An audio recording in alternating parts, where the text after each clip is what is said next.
Welcome, guys, to How the Frack We Got Here, a show that takes the news and events of the week and try to make sense out of it all. I'm your host, the most Will Buchanan, and on this show, we simply are all about the facts. There are plenty of news stations out there that simply want to do anything short but inform you. Here at How the Frack We Got Here, that's all we believe in. We go up to the left, we go up to the right, we go up to the middle of independence, we go up to all sides because there's more than one side of a story to everything. And you need to know it all in order to actually formulate your own opinion. And that's what we try to do here at How the Frack We Got Here. Thanks for listening, and hold on. It's going to be fun. All right, guys. Today's date, October the 19th, 2022, and this is How the Frack We Got Here. I'm your host, the most Will Buchanan. How the Frack We Got Here. We do take the events of the week and try to make sense of it all. Before we get started, guys, let you know that we do, as we are a news podcast, we do try to watch our language, but sometimes words do fly. At the same time, there may be things that might be shown that might be too intense for younger viewers, so viewer discretion is advised. Aside from that, welcome. So, apologies, guys. We ran very late. So if you are watching, I appreciate it. If you're watching the playback, that's cool too. But let's get into it. We might as well talk about the elephant in the room, quiet quitting. Really, that quiet quitting, as for all we all know, is literally and figuratively bullshit, which it really is. I mean, companies are doing everything but pay workers more, give workers benefits, actually give them the things they need to actually make ends meet without them taking on additional jobs or any other things. That being said, instead of companies, doing the right thing, trying to do right by workers, well, they're doing this thing now where they're going to charge you for training you. I wish I could make this up. Unfortunately, the Consumer Financial Protection Bureau and the Justice Department and the Federal Trade Commission have received complaints about U.S. companies charging individuals who quit for their training. In this case, a Washington State beauty salon had charged one of their students $1,900 for training after she quit. It is amazing to me that this is what companies have decided to do. Now, keep in mind that was a nail salon, but other companies, which critics are calling training repayment agreement provisions, or TRAPs, which is a wonderful acronym for that, are starting to become more and more prevalent. And it is amazing to me. I say this wholeheartedly. It is amazing to me that companies are doing everything but what they should be doing, which is taking care of the workers, paying them proper wage, making sure they're getting benefits. That's the reason why you have a lot of strikes. That's the reason why you have a lot of unions trying to unionize. We'll talk about that later with Amazon and what happened in Albany. But it's amazing that companies are starting to go this route of doing training repayments. I will say this, if you ever do get one, don't sign it, because once you sign it, you are legally beholden to it. Is it legal? Yes, unfortunately, until you sign it. Now, granted, you don't have to sign it, and of course, they can go from there. But for the simple fact of the matter, guys, you have to be careful about these companies that are charging you for training you. It is amazing to me that companies are starting to nickel and dime their employees and then wonder why they can't find anybody. Oh, there's plenty of jobs out there, sure. But at the same time, if your job is crappy, your management is crappy, and the person that's the CEO is making moochoo profits off of it, but still can't wonder why you can't fill your seats, might want to start at the top and work your way down. Just saying. But moving right along, guys, I did want to cover this. We did cover Governor Ron DeSantis, who decided to do an election police. You guys remember probably several months ago that Ron DeSantis said to make sure that we are preventing fraud in our election, as the midterm election is going to be next month. But real side note, please check your state. Early voting has happened in some states. I can say for where I am in Tennessee, early voting has happened. If you actually go to tnvote.gov, you can go to early voting sites. You can go ahead and skip the line if you want to skip the line, or I should say skip the madness if you want to, and go ahead and early vote. But definitely check your state's legislature or your secretary or your county clerk to see when early voting is in your area. I highly encourage you to do that, as well as, make sure the candidates that you're voting for actually represent your interests. That being said, guys, again, back to Governor DeSantis, who decided to create an election police force because they considered it massive fraud. They've only found 20 people. And of those 20 people, each situation seems to be sketchy, like this woman here. We have a warrant for your arrest. For what? From Mona. Good, how are you, sir? Newly obtained police body camera video shows Tampa police officers arresting Ramona Oliver for allegedly voting illegally in the 2020 election. All right. So I know you're caught off guard, but unfortunately that's how this stuff works, okay? I'm like, what the hell? So, Okay. Yep. I'm like, voter fraud. I voted, but I ain't commit no fraud. well, so that's the thing. I don't know exactly what happened with it, but you do have a warrant. That's what it's for. The videos, first reported by the Tampa Bay Times, provide a fresh glimpse into a far-reaching state operation in August to crack down on supposed voter fraud. The state of Florida has charged and is in the process of arresting 20 individuals across the state for voter fraud. These folks voted illegally in this case, and there's going to be other grounds for other prosecutions in the future. They are disqualified from voting because they've been convicted of either murder or sexual assault. Oliver is a convicted felon. She served 20 years in state prison for second-degree murder, according to her attorney, Mark Rankin. Her attorney told CNN Oliver was approached at a bus stop one day on the way to work by someone registering voters, and she told them she was a felon. Rankin says the person then told Oliver that she could fill out the form, and if she was eligible, she would get a voter registration card. He says Oliver later received a voter registration card in the mail and therefore thought she was eligible to vote. I got out. The guy told me that I was reappeared to go vote for whatever cause I had done my time. Yep. I was sick. I didn't owe nobody nothing. Okay. Yeah. Like I said, I don't know what happened. All I know is that you have a warrant, and all it does is say you have a warrant, and I got to go arrest you. Her attorney says, quote, she served her time and got out, and she got out around the time that Amendment 4 was passed, which affected the rights of felons to vote. Her understanding was that felons had their rights restored. Oliver pleaded not guilty to the illegal voting charge and has a trial set for December. These were the first arrests by Governor Ron DeSantis' newly formed Florida Office of Election Crimes and Security, which was an agency created to probe alleged voting irregularities. Almost immediately after the charges were filed, questions surfaced about whether the individual knew they were violating the law by voting. CNN affiliate WPLG spoke to one of the individuals arrested, Ronald Miller. I got it out the mailbox thinking that my rights were restored as the guy told me when I had filled the paper out. So I was happy. Miller, a convicted felon who served time for murder, also says he received a voter ID card in the mail and was arrested in August for allegedly violating the state's voting laws. 1, 2, 3, 4, and all over like this at the door with assault rifles, U.S. marker like this. My house surrounded.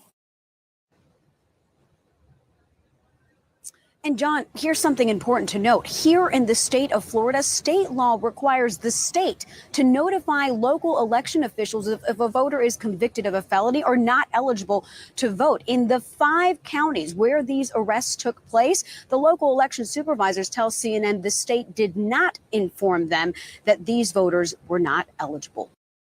So if you really look at this for a second, now, again, I'm going to be honest with you. This whole Department of Election Crimes and Securities is really bullshit. Ron DeSantis is doing everything that he can, along with the Republicans, to sway the votes in their favor because they pretty much ignored the turnout that happened previously, which said hid their failure in chief packing. But now they've made sure, okay, we're going to take away, we're going to curtail mail-in votes. We're going to take away voting. We're going to take away certain polling polls. We're going to change the laws to where you can only do certain mail-in votes. You can't do drop-in ballots unless you follow these conditions. And Amendment 4. Let's not forget Amendment 4. Amendment 4, for all those that don't remember, was Florida's proposition to restore the rights of felons. Now, if the rights were restored to felons, that means that they can go out and vote. It is also based on the content that they have completed their sentences, paid any restitutions, and of course, if the state finds no fault with them, their rights are restored. Which goes back to the question of, okay, if these felons were unable to vote, why in the blue hell were they able to get voter ID cards? See, this is why I say the whole election police and security thing is smoke and mirrors. It's a waste of government taxpayer money. Actually, it's a waste of taxpayer money, actually. Because, Ron DeSantis and so many others kept saying election fraud happened. Election fraud happened. The election was stolen. Trump should have been president. So many of them used to say it out loud, but it kind of died off as their elections come up. But it is amazing that they still say election fraud. And they say they have arrested 20 people in 5 counties. 20 people in 5 counties when Florida has an estimated population of over 15 million. Doesn't even amount to drop in the bucket, doesn't it? But again, this is why I'm saying that every one of their cases, if you receive a voter ID card in the mail after registering, you would think that, hey, I can vote, no problem. But it's amazing that after you voted, they come after you and say, well, you voted illegally. Who stopped me? The county clerk didn't stop me. The polling officer did not stop me. Everybody said I was good. I have a voter ID card. How am I supposed to know that I couldn't vote? And of course, Governor DeSantis seems to miss that little part, that his administration doled out those voter ID cards to these individuals. So if anybody's at fault, it's not the people that registered and got their cards and thought that, oh, I have my rights to vote are restored. It's his administration. They create the problem and then turn around there and say, who did this? It was your administration, Governor DeSantis. Unfortunately, nobody is strong enough to run against you because in Florida is a strong, strong red state, and the failure in chief, for its intents and purposes, still reside there. But speaking of midterms, guys, Georgia has had quite the number of debates that have happened, and it is amazing to me that Georgia, being a swing state, which could possibly swing the power of the Senate either to the Democrats or the Republicans, because like I said, Republicans are hoping that their constituents are amnesia labeled idiots, because people, I'm trying to be nice, but how else do you keep voting conservative unless you're rich, corporation, or they actually fit your interests, which fits the interest of an old white guy? Why do you think that they serve your interests? But yet people keep voting for them. Red states always vote for red states, except for the instance of Georgia, because Georgia, during its special election last year, voted blue. So how do we do with these debates? Well, some were good and some too were downright terrible. Let's start with Stacey Abrams, because her and Brian Kemp went at it, and needless to say, it was an ass whooping. For the midterm elections. In Georgia, it's not only about the House and the Senate. This is the general election debate among candidates for governor. Facing off Monday night in their first of 2 scheduled debates, Stacey Abrams, a Democrat, Shane Hazel, a Libertarian, and the incumbent Governor Brian Kemp, a Republican, each making the case for deserving their vote. The current failures we have seen in this state are not only damning, they are disqualifying. And over the next few years, we have an opportunity to change the trajectory of the state. My desire is to continue to help them fight through 40-year high inflation and high gas prices and other things that our Georgia families are facing right now, quite honestly, because of bad policies in Washington, D.C. Governor Kemp campaigning for a second term and has led polling in the race. But for many Georgians, this election is a rematch of the 2018 contest between Kemp and Abrams. While a federal judge ruled last month Georgia's election law did not violate voters' constitutional rights, in response to a lawsuit brought by Abrams-founded group Fair Fight Action starting in 2018, the Democratic candidate repeated some of these accusations to Georgia voters. We need a governor who believes in access to the right to vote and not in voter suppression, which is the hallmark of Brian Kemp's leadership. Governor Kemp pushed back against Abrams' claims. For someone to say that we have been suppressive in our state when we've seen turnout increase over the years, including with minorities like African Americans, Latinos, and others, is simply not true. The two also faced off on the issues of business ownership for minorities and social equity. We are the ones that have been fighting for you when Miss Abrams was not. We were giving tax refunds. We were doing tax cuts. We were suspending the gas tax to help you deal with 40-year high inflation when she was criticizing us. Stacey Abrams, 30-second rebuttal. I would point out that Mr. Kemp did not address the needs of purchasing and contracts for Black and Brown-owned businesses. He has said that we need to study it. I would tell him just cheat off of my paper. I know the answer. The heated debate comes as early voting begins in Georgia, the Peach State, home to another critical midterm race. And it is here where control of the Senate which is split 50-50, could be decided. Incumbent Democrat Raphael Warnock facing Republican nominee Herschel Walker in a close race. Casting his ballot Monday, Reverend Warnock renewed his attacks against Walker. My opponent, Herschel Walker, is not ready. I pointed out the fact that he claimed to be in law enforcement, to be a police officer, and that he threatened a shootout with the police. And his response was to produce a fake badge. Appearing on NBC's The Today Show, Walker once again showed his honorary sheriff's badge, which he previously claimed was legitimate in a debate last week, and denied allegations of domestic violence made by his son. I love my son, Christian. I love my whole family. I'll always love them and stuff. That's what I say for my son, Christian. And I don't have any violence.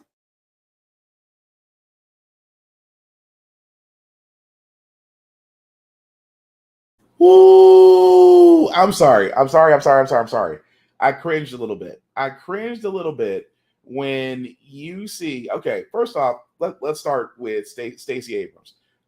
Brian Kemp seems to be a little lost, but then again, this is what all conservatives do. All conservatives, if you ever look at their debates, they are repeating the exact same talking points.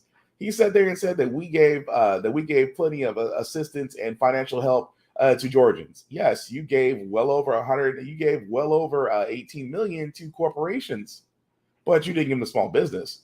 You suspended the gas tax. Yes, for corporations, not individuals. And Stacey Abrams sat there and said, and she said it so eloquently, she says he doesn't know what to do. Now, about the voting thing, keep in mind, Brian Kemp earlier this year purged well over 75,000 voter registrations from the state of Georgia's roll. 75,000 signatures. I wonder why that is. Maybe it's because of the influx of minority voters that came to actually vote last year in the special election when him and Stacey Abrams were around the first time. It wasn't any. It's amazing that he points that out, but it wasn't for him. Brian Kemp is trying his hardest to keep his job, and right now it's not looking great. Now, moving on to Herschel Walker. I'm trying my hardest.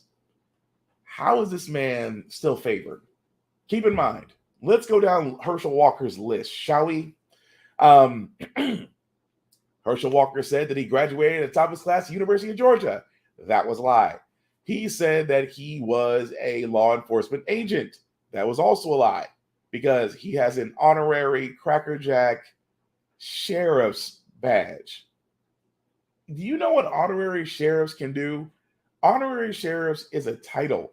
It has no legal authority whatsoever. Anybody can have that badge. I could go down to any prop place, get a sheriff's badge just like his. It has no benefit. Oh, let's not forget the abortion thing that came up because he says he didn't know the woman. Turns out he did know the woman. Can't remember whether or not that he paid for the abortion, but is definitely pro-life. And the piece de resistance of it all. His son comes out and says, you are a terrible father. You don't watch for none of your kids. You just take for yourself. Let me tell you something. When one of your kids comes out and says you're a terrible individual on a political scape, it is hard to bounce back from that. But again, the problem with Republicans is that as much of a train wreck as Walker is, the simple fact of the matter, they will use him as long as it gets them power in Congress. That's all it is. Republicans could care less about pro-life. They really could. They just realize that a bunch of idiots who believe that they should protect unborn children will vote anybody who votes they're interested in. And if you have enough numbers, you can force your opinions on everybody. That's what pro-life people have done. And that's why so many Republicans have said, oh, well, if I say I'm pro-life, you'll go along with it. Also see Christians. But the thing about it is, which amazes me so, is that somehow Walker is still in this. Warnock should have been a landslide. Because the only thing about Raphael Warnock was, his breakup with his wife, questions of domestic abuse, which again, he's already answered. But Walker hasn't said anything that your other Republican hasn't already said. that we need to do something about this situation that we created, that Democrats are trying to fix, but we're not going to help them, but we're going to point it out anyway. That's all Republicans. Even more so, you have Republicans playing victim. Who you ask? Well, let's talk to America's favorite crossed over QAnon, who gets paid for doing nothing because she literally has no responsibilities in Congress, Marjorie Taylor Greene, who says she's a victim. Imagine that. Taylor Greene running against Democrat Marcus Flowers. And they had a pretty fiery debate, too. And in that debate, Flowers called Marjorie Taylor Greene an insurrectionist. Let's take a listen to that clip. You cannot accuse me of insurrection. I was a victim of the January 6th riot just as much as any other member of Congress. That was the third day I had on the job. I had nothing to do with what happened there that day, and I will not have you accuse me of that. That is wrong of you to do. You're lying about me, and you will not defame my character in that manner. Now, that race is not as close as the Warnock-Walker race. Do you think that debate, that moment, any of those moments moved the needle? No, I think this race, this district is over 60% Republican leaning. It would be very hard for a Democrat to win. That being said, we know Marjorie Taylor Greene is this national, far-right Republican figure, and therefore both she and her Democratic opponent have a lot of attention. They're raising buku dollars. And so I think the debate will help in that effort, but the debate really won't change the dynamic. And she's absolutely right. Unfortunately, why? Republicans are idiots. They will still vote Marjorie Taylor Greene, who calls herself a victim, but was spouting QAnon, BS when she was running. She still was counting QAnon stuff when she was in office. Went against several minority congressmen of the same freshman class she was in. And then on top of that, your extracurricular activities that were found out that which your husband divorced you for. I mean, party of family values always get caught with their hand in the cookie jar, I'm just saying. But to call herself a victim is effing laughable. It is. It's effing laughable. But she's understood that in order for her to get through this, she has to appeal to the Republican base. How do you appeal to the Republican base? You're basically their poster child. White, blonde, and blue-eyed. I mean, it's a blueprint for Fox News. It might as well be the blueprint for the Republican Party. But again, it amazes me so that Republicans still have a chance in this. This is why this is alarming, that with all these idiots that are running for office, Republicans still have a shot. This is why voting definitely matters, especially in that battleground state of Georgia. But only matters because we haven't got rid of the Electoral College yet. But that's a whole nother story. But moving right along, guys, if you hadn't already learned or heard the grapevine through social media, well, student loan forgiveness is now online. Forgiveness website is officially live now, and President Biden says more than 40 million Americans can stand to benefit from the student debt relief. Most of these people making less than $75,000 annually, and they're taking applications. Our business correspondent Alexis Christopher is joining us with more. Okay, break it all down for us.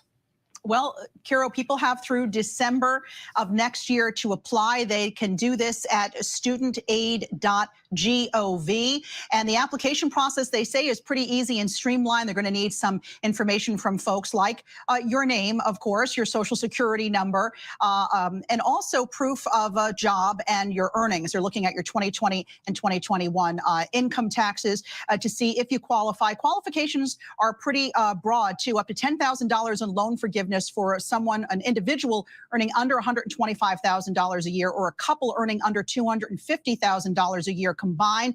They'll also forgive up to $20,000 in loans for borrowers who received Pell Grants, and that usually goes to low-income people. So people have, as you mentioned, through December clearly to do this. So how soon will people see relief after they apply for the program? That's a great question. And the Biden administration says it should only take a few weeks to start to have the process approved and to have it approved for an individual. They want to do this as quickly as possible because remember, in January, those student loan payments resume again. So they want to try to quicken this here. Timing does matter. The department wants to discharge as many debts as possible and also limit borrower confusion before January comes?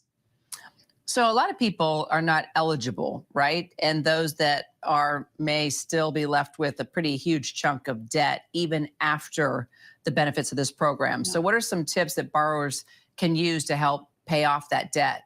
That's true. When you consider that the average student debt is $30,000, it's going to take somebody between 10 and 30 years to pay that off. They can't do things like start a family or buy a home because they're burdened with that debt. So there are some things that you can do. If you can, make additional payments when possible, because that's going to cut the principal more quickly. It will also reduce the interest that you accrue and, of course, the total payoff time. If you have multiple student loans, pay down those with the highest interest rates first and set up automatic payments. This is so important. Some lenders will actually give you a discount for doing this. That way you're not going to forget to make your payment. And also ask your employer about repayment assistance or tuition reimbursement. Lots of companies are doing this, including companies like Starbucks, Walmart.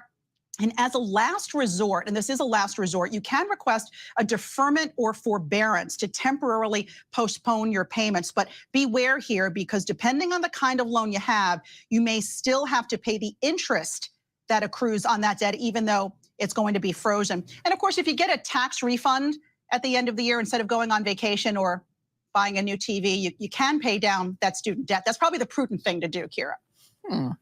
People deserve a vacation. That's You know, I was with that until the very end.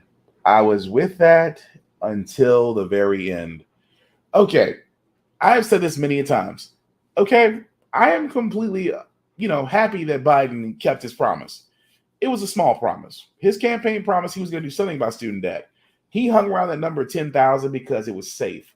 Because Biden is a centrist president, which centrists are like moderate Democrats, basically Republican light. Just enough to be considered Democratic, but all the way conservative. He still believes that somehow, some way, people who's making less than their paychecks in the current economy can somehow still pay off their student loan debt. Okay, don't know how, but he has forgiven.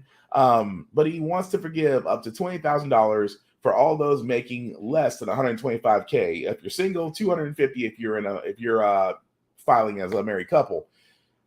I still say this could have been more. I still say that we could have forgiven student loan debt in general, because right now, as I check every day, the total amount of student loan debt is over $1.7 trillion. If you think about it, the wars in Iraq and Afghanistan cost the U.S. nearly $7 trillion. So anytime someone sits there and tells you we can't afford student loan debt payoff for all, we afforded 2 wars for nearly the better part of 3 decades. We can afford to pay everybody off. At the same time, Republicans wouldn't let this go. The moment Biden got this passed, Republicans start chewing at the bill. Oh, well, these people with these kind of loans, they don't qualify. We're not going to have it. We're going to sue. Or, the banks can't collect the interest payments off these individuals, so we're going to sue parts of that law too. They did the same thing to Obamacare. They're going to do the same thing to the student loan forgiveness program. All the more reason why Biden should have went ahead and pulled the trigger, because as I've said, if he wants to guarantee that the Democrats will keep the House, all he can do is one of 2 things. Granted, he's went half-assed on a few. He's did student loan debt to a certain degree. Still could have done more. He wants to look into decriminalizing marijuana. Why not? We literally have over 10 states where marijuana is legal. How about we finally in the so-called war on drugs? Marijuana was never a drug anyway. It was just an excuse to throw more money into the defense budget. That's all it was. But we've seen what marijuana can do. It's many applications, both medical, medicinal, and mechanical, because that plant has a lot of uses. But for some unknown reason, people believe that we have to make sure marijuana is illegal, but you can pop fentanyl, you can pop oxycodone, Percocets, you name it, you can pop it. No problem. But marijuana, we still got to classify that, which Biden said he's looking into. But had he did one of 2 things, or both, Democrats would be guaranteed for the rest of his first term, even though we're not sure if Biden's going to make it to his next term at this rate. But speaking of the president, he wants to make another move in the world of gas prices. Aside from, sucking up to the Audi family didn't work, He has to go back to Old Faithful, our Strategic Petroleum Oil Reserve. President Biden is expected to authorize the release of 15 million barrels of oil from the nation's emergency stockpile in an attempt to bring down gas prices. It will mark the last of the 180 million barrels Biden previously pledged to release.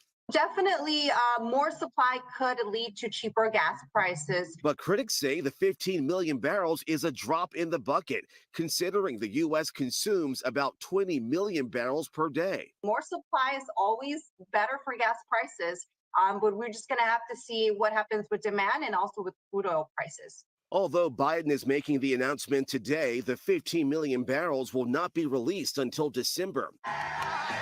The president also doubling down on another big issue, which is basically what we already discussed about student loans. So 15 million more barrels will be released from the strategic oil reserve that we have. Again, I cannot stress this enough. Can't stress this enough. We are eventually going to have to address our energy crisis problem. A lot of people, as far as oil, drilling and oil production is concerned, USA is number one, Saudi Arabia number two, Russia number three. We are still outproducing Saudi Arabia, even though they are sitting on the largest deposit of oil known to man. But they're not pumping as much as the U.S. is. We're not pumping as much as Russia is. But Republicans and conservatives want us to keep pumping more. Well, actually, Republicans and conservatives, they're the same people, but they're always talking about we need to drill more. We need to go offshore. We need to start going into our. Here's the thing about conservatives. They will always put capitalism first, environmental protection second, because they want to drill more. That's their answer to everything. We need more gas. Keep drilling. Not alternatives. Not electrical vehicles. Not renewable or green energy.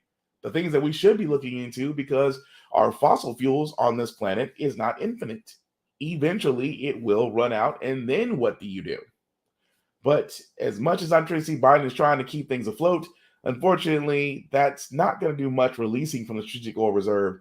The simple fact of the matter is, we do need to finally address, aside from climate change, address our energy crisis problem. So, moving right along, guys. I did want to cover this as well because I talked about this last week about the union workers, the Amazon workers in Albany, New York, who are voting to unionize. Unfortunately, the answer back was that the vote itself was against unionization. The entire tally, 206 votes in favor of the union, 406 votes opposed.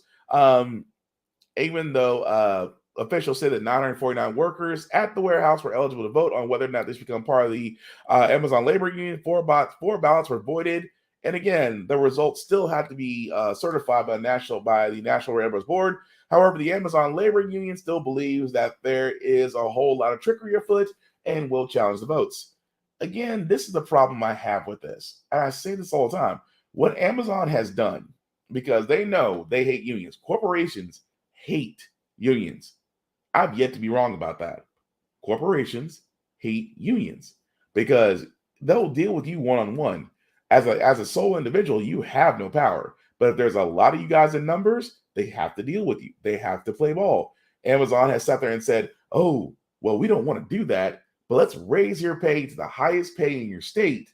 Let's give you benefits from day one, but let's also work you like a dog under unsustainable conditions. But as long as you're getting paid the highest, as long as you're getting benefits, what are you complaining about? And unfortunately, with the fear of a lot of people, out of fear of retaliation for voting for a union, they're afraid that they'll lose their jobs. I can understand that to a certain extent, but this is what corporations bank on.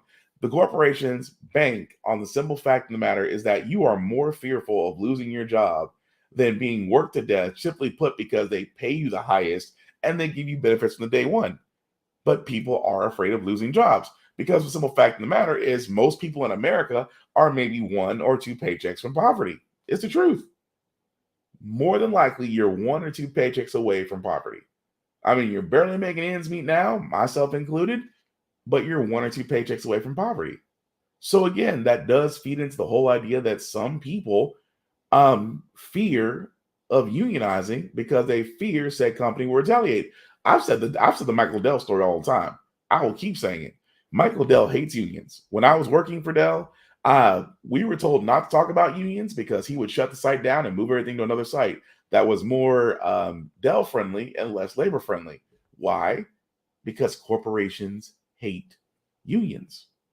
But unfortunately with Amazon, as they are now becoming the Walmart of e-commerce, or have been the Walmart of e-commerce for some time now, it still may take a while for unions to actually gain strength and for people to actually be brave and step out. We've seen it happen with Kellogg. We've seen what happened with John Deere. We've seen what happened with the Ohio Teachers Union and Seattle Washington teachers, who all went on strike and actually got the benefits and the pay increases, but they had to all go out on strike.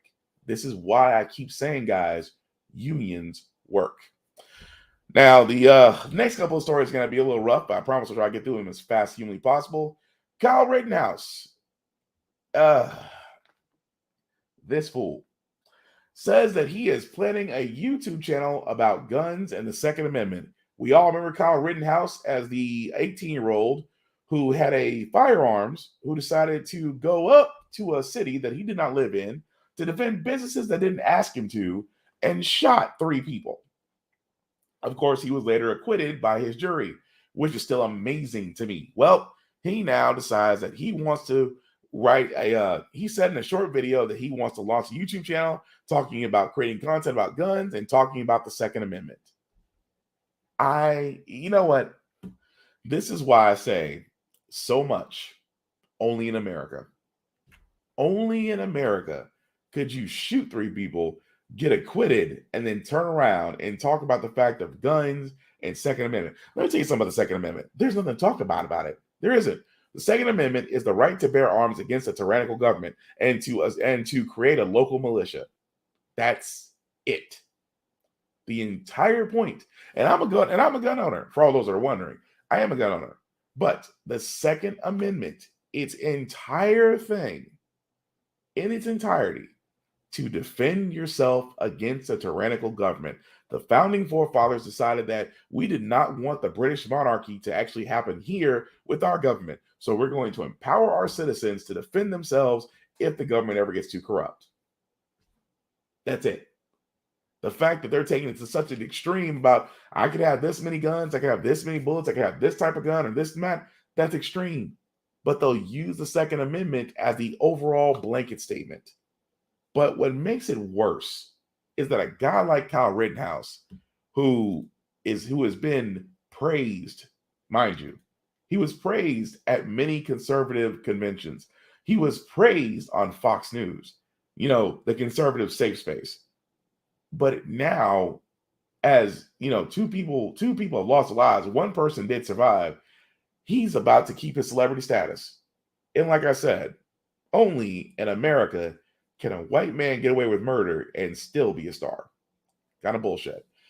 But the next story I got, guys, again, another story from Missouri. I know with Jackson, I know with everything else that's going on, it seems that one story after another story is coming out about this state. And this one is just, it takes the cake. Our NBC News investigation into a discovery raising alarm in Missouri. Radioactive contamination on the grounds of an elementary school with hundreds of students. Kate Snow now on parents' concerns and how the government is responding. PTA President Ashley Bernah fought for years to find out if her son's elementary school was safe. I don't think kids should have to worry about Manhattan waste bomb material on their playgrounds. Now her fears confirmed. New test results reveal high radioactive lead levels in the kitchen, gym, boiler room, and playground soil at her son's school, Jana Elementary in Florissant, Missouri. You don't want to be right that your kid's playground or the school is contaminated. And you are. Unfortunately, I am right. The school sits beside Coldwater Creek. In the 1940s, radioactive bomb waste from World War II was dumped nearby and flowed here. The Army Corps of Engineers has been cleaning up the area for decades. You've been asking for answers how long now? Since 2015. When we met Bernah over the summer, she told me about a day in 2018 when she noticed Army Corps trucks on the property. That was the first official notice that I had that testing was beginning at my kid's school. Just because you happened to notice it? Yes. She spent years trying to get those results, and this spring finally did. The Army Corps of Engineers found high levels of several radioactive chemicals near the school. But when she and others pushed the Corps to do more testing inside the school, she says they told her that was unnecessary. I have a job to protect all those kids, whether they're mine or not.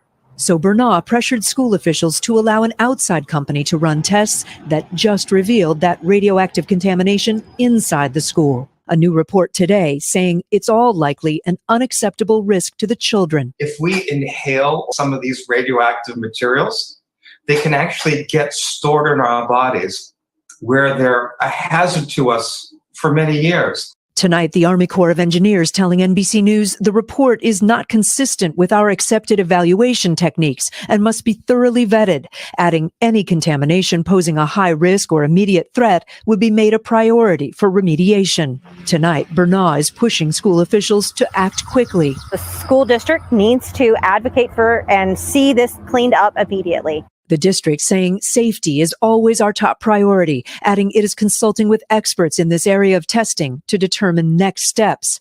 For now, students are still in the school.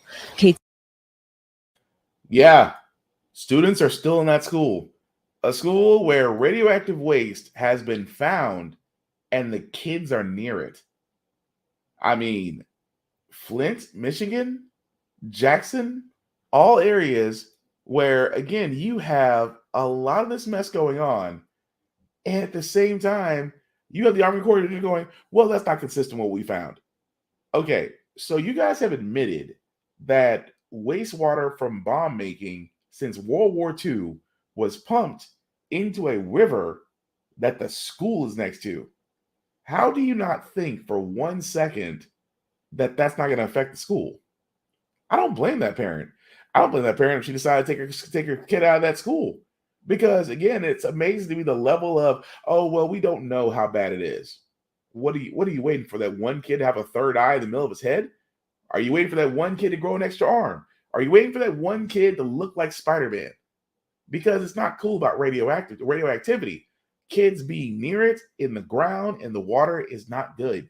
At the same time, how quiet these school officials are about this says volumes. But then again, I say this about the South all the time, that if you look at the infrastructure of the South, southern states, I'm talking Kentucky, Tennessee, North Carolina, South Carolina, Florida, Missouri, Mississippi, Georgia, if you look at those southern states and really look at their infrastructure, there is woeful, and I do mean woeful, repair needed.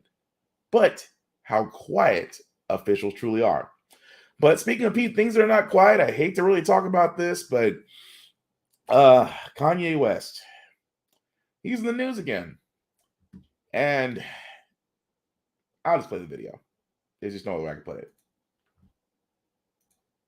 Statements from the rapper formerly known as Kanye West could potentially find him embroiled in a legal battle with the family of George Floyd. During a recent podcast interview, Ye, as he now goes by, questioned the cause of Floyd's death, suggesting it wasn't caused by Derek Chauvin, former Minneapolis police officer who was convicted of murder after he knelt on Floyd's neck for 9.5 minutes. NBC News legal analyst Danny Savalas joins us now to break it all down. And Danny, I'm curious, what specifically did Ye say here?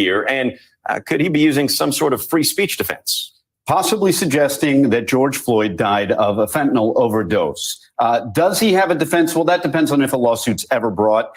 And although you may hear attorneys today saying we're considering a lawsuit, the magic words you didn't hear were we are filing a lawsuit. And that's because this would be a very difficult case. First, defamation, you can throw that out right away. You cannot defame a deceased person. So is it intentional infliction of emotional distress? Well, first, it has to be extreme and outrageous. And as we just saw, as an autopsy report concluded that there was fentanyl in George Floyd's system. So if the family wanted to litigate this, they would relitigate their loved one's death and then be litigating whether or not fentanyl contributed to the death. If fentanyl contributed to the death, then the defense will argue, Kanye, that this cannot be extreme and outrageous behavior because there was fentanyl in the system and it contributed to his death. Let's look closer at that, because it was civil rights attorney Lee Merritt who's represented the Floyd family. He condemned the remarks and he tweeted, "Well, one cannot defame the dead. The family of George Floyd is considering suit for Kanye's false statements about the manner of his death, claiming Floyd died from fentanyl, not the brutality established, criminally and civilly undermines and diminishes the Floyd's family's fight." So what is the legal action that they could possibly pursue here if it's not defamation? By the way, I saw Lee's comments. We can put them right back up if they're still there. I agree with every word that he said. There you go. It undermines and diminishes the Floyd family's right. I agree with that. Was it rude to say? Yes. Was it insensitive? Yes. Is it legally actionable? I think his statement falls short of saying that we're only considering legal action. But the reality is this would be a very difficult case to prove using the extreme and outrageous standard. What you see normally with intentional infliction of emotional distress, and I've alleged it myself, it's at the end of a long list of other claims. Why? It's kind of a catch-all. It's never your strongest case because it's very difficult to prove. So you put it in at the end. Maybe it's a bargaining chip, maybe not, but it's not your lead cause of action if you have a good case. So this is a very difficult case to make out. I don't anticipate there will be a lawsuit, but no harm in saying on the record, like Lee did, that this was inappropriate and we're considering legal action. And Danny, real quick, we know that Merritt also said that they're considering potentially similar pursuit against Candace Owens, who made a documentary about George Floyd. Could this same approach kind of apply to her legally? You might have a stronger case in the case of a documentary simply because there are so many statements contained in that documentary. But again, defamation, you almost completely rule that out because if it's a deceased person, they can't be defamed. If it's the family, maybe they were defamed, but you'd have to look very closely at the documentary. That would be hard to prove. But if there is a false statement in there that somehow causes extreme harm, you'd have to prove it was extreme and outrageous. It's a very difficult standard, but possibly with a documentary because it's an hour plus long, however long it is. You have a lot of statements in there that could potentially meet that standard. It's just a difficult standard to meet. Extreme and outrageous. Extreme and outrageous. All right. Danny Savalas breaking it all down. Danny. Okay, so I have to ask this question. Because it's amazing he didn't mention the case of Alex Jones. Now, I'm not a lawyer, not pre-law, paralegal, not the same. But I do believe that if a case has precedent, that they can use it. Keep in mind, Alex Jones was being sued by the parents of Sandy Hook for defamation of character, saying that Sandy Hook didn't happen, they were crisis actors, threat actors, that this was all a ruse. He was saying that on his show InfoWars. Now, keep in mind, the family sued him. I think they got $950 million.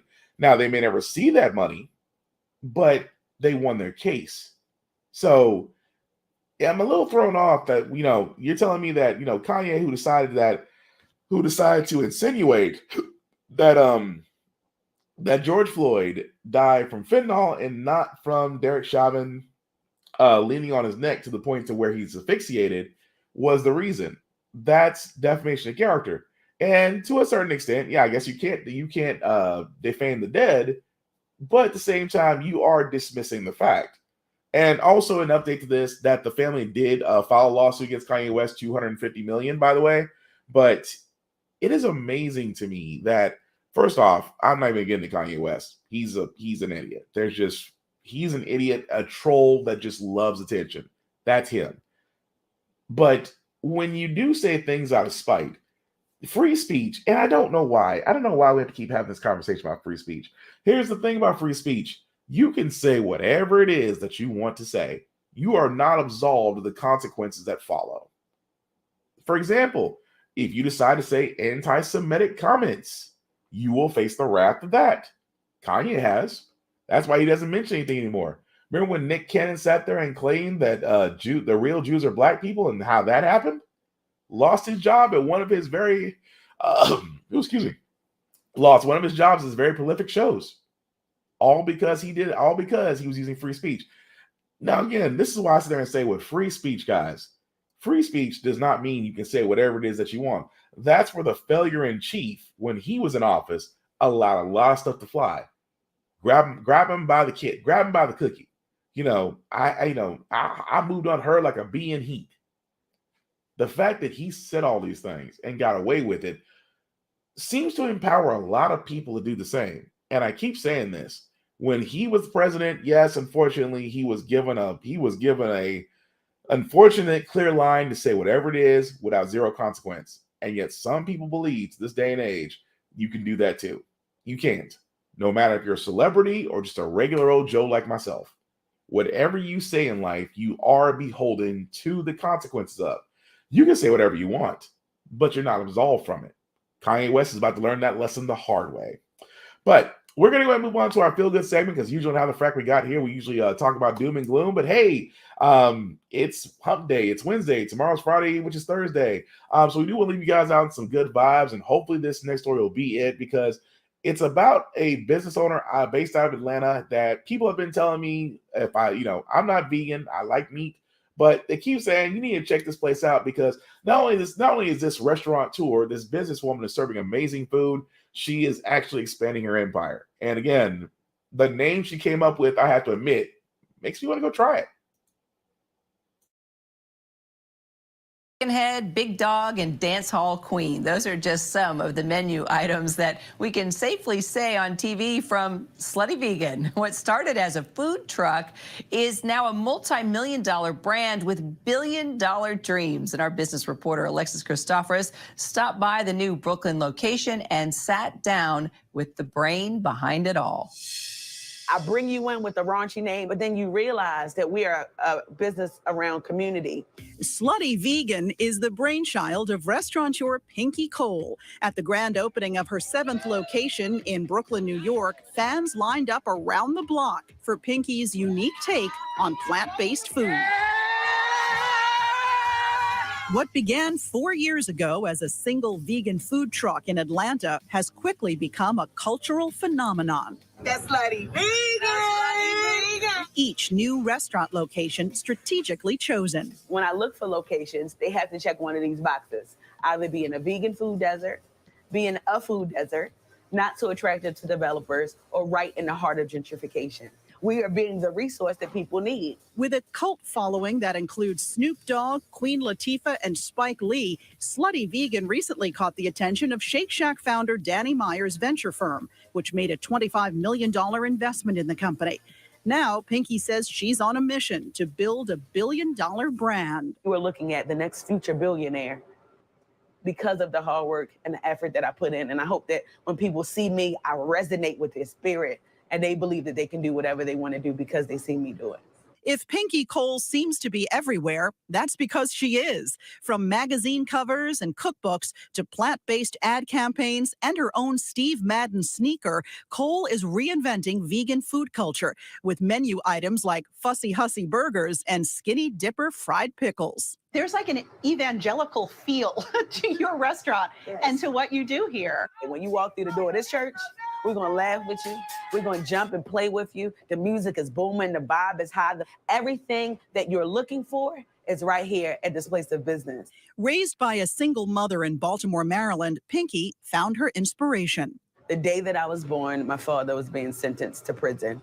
He ended up serving 22 years in prison. So I grew up in a household with a mother who was a workaholic. Maybe that's where I get it from. Focused on paying it forward, Pinky says it's not just about the food, it's about community. When they laugh at that idea that you had, go build that business and come back and make them work for you.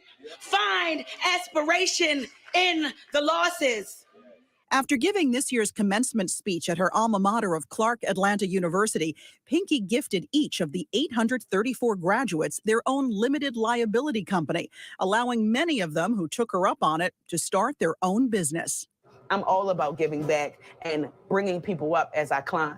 I'm confident that there are going to be some million-dollar businesses created outside of what I did. Her Pinky Cole Foundation working to lift up Black and brown communities, handing out fresh fruits and vegetables to underserved neighborhoods, paying rent for struggling businesses, and purchasing life insurance for young Black men. It's really a way to bridge that generational wealth gap for people who want opportunities, who look like me, and who just want to rise above the status quo. Teaching the next generation about entrepreneurship by example. Advice for other people looking to do what you're doing and advice on brand building.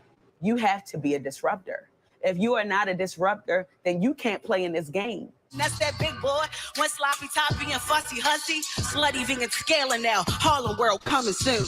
With the slutty vegan brand now valued at $100 million, Pinky is crafting a legacy, one vegan burger at a time. Okay, Alexis. First. Now that's cool. Like I said, I love the fact of seeing, I love to see Black people succeed. That never gets old. I just love that. I might go to Atlanta and try Slay Vegan. I might try the burger. I mean, is he gonna maybe go vegan? Absolutely not. But hey, I'll give it a shot. But that's gonna do it for our podcast, guys. Again, I do apologize for lateness to this. I promise next time will be better. But I do want to thank you guys that watched, that liked, that shared, let people know this is live. I certainly appreciate it. Some shameless plugging, guys, before we do get out of here. Shout out to my guy, Big Vaughn. Big BZ on all socials. The Vaughn Westwood on Facebook. Definitely check him out, especially on TikTok. As what is Big BZ thinking, as well as his beats. He is back to producing beats, so definitely check him out there. As for you guys, all my socials actually you can be found on BlackFox447. It's whether it's Instagram, Snapchat, TikTok, or Twitter. Yeah, you can find me on Twitter too. I usually post everything that I watch and review, especially gym stuff, because I do a couple push-ups. At the same time, guys, keep in mind the link at the bottom and make that just a little bit bigger. If you copy and paste that into your browser, we'll take you to the link tree that has the YouTube and Facebook groups for all of my podcasts, How the Frack Got Here, Get Bit, and of course, the Ultimate Podcast. Again, guys, I say this all the time. We do need to work on unity, especially with Black people. I will never stop saying that. We need to work on unity. We need to really come together. We need to learn to be nicer. I'm not asking you guys to be freaking saints, but I'm like, especially brothers, say hi, say hello. Also, check up on your loved ones, check up on your friends, check up on your families. We are so used to this pandemic putting us in our own homes that we forget to check on our people. And trust me, we're all fighting a battle that nobody may know about, but just checking on them, making sure they're good, they're straight, they're all right, they just want to talk. You may do more than just uplift their spirits. You may save a life in the process. The last thing I'll say, guys, is just that if you are going to be out and about, like, me, and I do apologize, I'm kind of fighting a cold right now. If you are going to be out and about, especially in high traffic areas, please wear a mask. The coronavirus, we're still in the pandemic. I know corona doesn't get talked about a lot. Shoot, even monkeypox hasn't been brought up in a while. But we are still in a pandemic, coronavirus, and its many variants are still out there. If you're going to be in a high traffic area, please wear a mask. Please protect yourself. When you protect yourself, you protect others. If you feel sick in the slightest, please stay home. Because, again, that's how we're going to get past this pandemic if everybody follows this freaking rules. That being said, guys, last thing I say about How the Frack Got Here, it's all about staying informed. We are not trying to reinvent the wheel. We are simply giving you all the information, allow you to make up your own mind, but provide a logical perspective that goes along with it. We do a lot better in society as we're informed. We're progressive, we move forward, we try to right the wrongs of our past by making decisions now that we should have done back then. Like electing our first Black woman to the Supreme Court, electing our first Black woman to the Federal Board of Governors, electing our first Black 4-star military general into the armed forces. All great things. We don't learn from history, we are doomed to repeat it. That's why we keep asking ourselves, why does everything go up at your paycheck? Why are we electing different politicians but still the same old story? And more importantly, how the frack got here. Thank you all for watching, guys. And again, if you're watching this on replay, please comment if it's live. I still don't know what you think. Take care of yourselves and each other, and we will all get through this. Peace.